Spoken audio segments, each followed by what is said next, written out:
সবার হৃদয়ে বিরাজমান প্রভু পরমাত্মাকে আমার প্রণাম। কিয়েহু কুবশু সাধু সন্মান জিমি জগ জামবন্ত হনুমান হানি কুসঙ্গ সুসঙ্গতি লাহু লোক कहू বেদ বিদিত সব কাহু। আগের দিন আমরা দেখেছিলাম তুলসীদাসজি বলছেন যে সাধু যদি বাজে বেশেও থাকে তাও কিন্তু লোকে তাকে চিনতে পেরে সাধু বলে প্রণাম করবে। ঠিক যেমন জামবন্ত হনুমান, তারা যে বেশেই থাকুক না কেন তাকে তাদের লোকে সম্মান করে।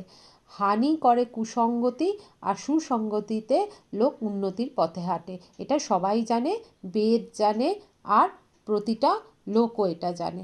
আজকের স্তুতিতে তিনি বলছেন, গগন চড়াই রজ पवन प्रसंगा की चही मिली नीच जल संगा साधु असाधु सदन सुख सारी सुमि रही राम देही गनी গাড়ি। এবার আমাদের বোঝানোর জন্য তিনি আবার উদাহরণ দিচ্ছেন সঙ্গতি কিভাবে আমাদের জীবনে প্রভাব ফেলে, আর সেই সঙ্গতির কারণেই আমরা কিভাবে অপমানিত বা সম্মানিত হতে পারি সেটাই তিনি বলছেন। গগন চড়াই রজ পবন প্রসঙ্গা, গগন মানে আকাশ, চড়াই মানে চড়ে, রজ মানে ধুলো, পবন মানে বাতাস, আর প্রসঙ্গা মানে সঙ্গ। তার মানে হাওয়ার সাথে থাকার জন্য যে রজ মানে ধুলো, সে উপরের দিকে উঁচুর দিকে চলে যায়। পবন সবসময় ধুলোকে উড়িয়ে উপরের দিকে নিয়ে যায়, কারণ পবন রূপী সুসঙ্গ করছে ধুলো। এবার বলছেন কি চাহি মিলেই নীচ জল সঙ্গা, কি চাহি মানে কাদা, মিলেই মানে পাবে, নীচ জল মানে জল সবসময় নিচের দিকে যায়, তাই জন্যই এটা নীচ জল বলেছে, আর সঙ্গা মানে আবার বলছি সঙ্গ। যদি নিচু ব্যক্তিদের সাথে আমরা উঠি বসি সেক্ষেত্রে আমাদের পতনের কারণ হবে সেইটাই। আর কেমন করে এখানে তিনি বোঝাচ্ছেন সেটা, যেমন সেই ধুলো পবনের সঙ্গে আকাশে চলে যায়, সেই ধুলোই আবার জলের সঙ্গ করলে কাদা হয়ে যায়। কি চাহি কথাটার মানে কিন্তু কাদা, আর কাদার নিন্দা সবাই করে, সবাই কাদা থেকে বাঁচতে চায়। এটাই সঙ্গের প্রভাব। সাধু অসাধু সদন সুখসারি সুমি রহি রাম দেহি গনি গারি। সুখসারি মানে তোতা আর ময়না, সদন মানে ঘর। বলছেন সাধু অসাধু ব্যক্তির বাড়ির তোতা ময়নার কথা। সাধু ব্যক্তির বাড়িতেও তোতা ময়না থাকে, আবার অসাধু ব্যক্তির বাড়িতেও কিন্তু তোতা ময়না থাকে। সুমি রেহি রাম দেহি গনি গারি। সুমি রেহি মানে সুমিরন করা, রাম মানে রাম নামের, দেহি মানে দেওয়া, গনি মানে গুনে গুনে, গাড়ি মানে গালাগালি। সাধু ব্যক্তির বাড়ির তোতা ময়না রাম নামের সুমিরন করে, আর অসাধু ব্যক্তির ঘরের তোতা ময়না গুনে গুনে গালাগালি করে। মানে অসাধু ব্যক্তির সাথে পশু পাখিও যদি থাকে তাদের ওপর কুসঙ্গতির প্রভাব পড়বেই, আর সাধু ব্যক্তির সাথে পশু পাখি থাকলে তারও আমরা দেখেছি যে আরো সুসঙ্গতির কারণে উচ্চতলে যাওয়ার পথ প্রশস্ত হয়। এর আগে আমরা দেখেছি তিনি বলেছেন, মতি কীর্তি গতি ভূতি ভলাই জব যেহি যতন যাহা যেহি পাই সো জানব সৎসঙ্গ প্রভাব লোক कहू বেদ না আন উপাও। আচরণ কেমন হবে সেটা পশু পাখি মানুষেরই হোক আর যারই হোক, তা কুসঙ্গতি না সুসঙ্গতি সেইটাই কার সাথে সে আছে ঠিক করে দেবে। পশু পাখিদের ওপরও কিন্তু কুসঙ্গতির এত প্রভাব পড়ে যে তাদের আচরণও কত নিম্নমানের, কঠোর হয়ে যায়। সাধু ব্যক্তিদের সাথে থাকলে পশু পাখিও কিন্তু ঈশ্বরের কথা বলে, রাম নামের সুমিরন করে। তিনি কত সুন্দর সাধারণ জীবনের থেকে সব উদাহরণগুলো আমাদের দেখিয়ে দিচ্ছেন। এবার পরের স্তুতিতে যাব আমরা, সেখানে তিনি বলছেন, ধূম কুসঙ্গতি কারিক হই লিখ পুরাণ মঞ্জু মসি সোই সোই জল অনল অনিল সংঘাতা হই জলদ জগ জীবন দাতা। ধূম মানে ধোয়া, কুসঙ্গতি মানে বাজে সঙ্গতি, কারিখ মানে কালি, হই মানে হয়। ধোয়া কুসঙ্গতির কারণেই কালিতে পরিণত হয়। সাধারণ একটা উদাহরণ দিচ্ছি, যখন আমরা কোনো উনুন জ্বালাই গ্রামের দিকে তখন দেখতে পাই তো দেওয়াল পত্র রান্নাঘরের সমস্ত কিরকম কালিতে পরিণত হয়। সেই কালিটা কিন্তু আমাদের কারোর পছন্দ না, বা সেই কালিটা দিয়ে আমরা কোনো কাজও করি না, সেটা কিন্তু কুসঙ্গতির জন্য হচ্ছে। ধোঁয়া গিয়ে দেওয়ালের সঙ্গ করে সেখানে ওই রকম কালি হয়ে সে জমে যাচ্ছে। লিখিয়া পুরাণ মঞ্জু মাসি সোই।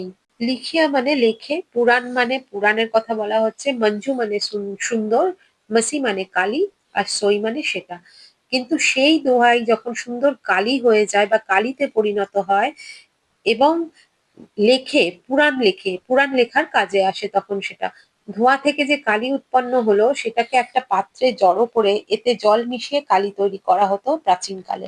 আর সেই কালি লেখার কাগজে ব্যবহৃত হতো। তাহলে ধোঁয়া থেকে তৈরি সেই কালি যখন লেখার জন্য ব্যবহৃত হয় তখন কিন্তু সুসঙ্গতির কারণে তা দিয়ে কত সুন্দর পুরাণ শাস্ত্র এসব লেখা হয়। শুধু সুসঙ্গতি বদলাতেই তার ব্যবহার বদলে গেল। এখানে সুসঙ্গতি সে কার করলো? জলের করলো। আর যশ, কীর্তি, মূল্য তার সবকিছুই কিন্তু বদলে গেল। ধোঁয়া কেমন কালিতে পরিণত হয়ে গেল। ধোঁয়ার কালি যখন অক্ষর হয়ে যায়, শাস্ত্রে জায়গা পায়, তখন সেই ধোঁয়াই রূপ বদলে কালী রূপে পূজনীয় হয়ে উঠলো। দেখুন ধোঁয়ার যাত্রা কোথা থেকে কোথায় গিয়ে সমাপ্ত হলো। আবার এই ধোঁয়ার কালি হাতে যদি আমাদের লেগে যায় তখন কত নিন্দনীয় হয়ে ওঠে। আমরা তাড়াতাড়ি সেটাকে হাত থেকে ধুয়ে ফেলার চেষ্টা করি। সেই রকমই তিনি শুধু বলছেন যে একটাই তো ধোঁয়া, সেই ধোঁয়াই যখন দেওয়ালে লেগে থাকছে তখন বা কালি হয়ে ওই রকম জমে থাকছে, তার কেউ কদর করে না, সে কোনো কাজে আসে না, নিন্দনীয়। আর যখন সে আবার কালী রূপে এসে গেল শাস্ত্রে তখন সে বন্দনীয় হয়ে উঠলো। সই জল অনল অনিল সংঘাতা। এবার বলছেন সেই ধোঁয়াই যখন জল, অনল আর অনিলের সংঘাতা মানে হচ্ছে সঙ্গ করে। অনল মানে হচ্ছে অগ্নি আর অনিল মানে হচ্ছে বায়ু। তার মানে সেই ধোঁয়াই যখন জল, অনল আর অনিলের সঙ্গ করছে তখন কি হয় সেটা তিনি বলছেন। হই জলদ জগ জীবন দাতা। হই মানে হয়, জলদ মানে হচ্ছে বাদল, মেঘ, জগ মানে জগৎ, জীবন দাতা জীবন দান করে যে। বাষ্প বা স্টিম মানে কি? সেটা ধোঁয়াই তো। জল ফুটলে ধোঁয়া বা বাষ্পই তো বলি।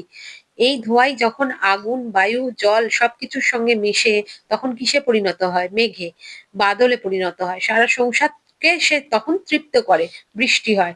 সারা সংসার ধরিত্রী সবুজে সেজে ওঠে, নদীতে জল ভরে যায়। এটা সেই ধোঁয়াই যেটা কালী হয়েছে, কখনো কখনো পুরাণ লিখেছে, অক্ষর রূপে প্রকাশ পেয়েছে। এটা সেই ধোঁয়াই যেটা আগুনের সঙ্গ পেয়েছে, মানে সূর্যের তাপ, যা আগুন রূপী। আর সঙ্গ পেয়েছে কার? বায়ুর সঙ্গ।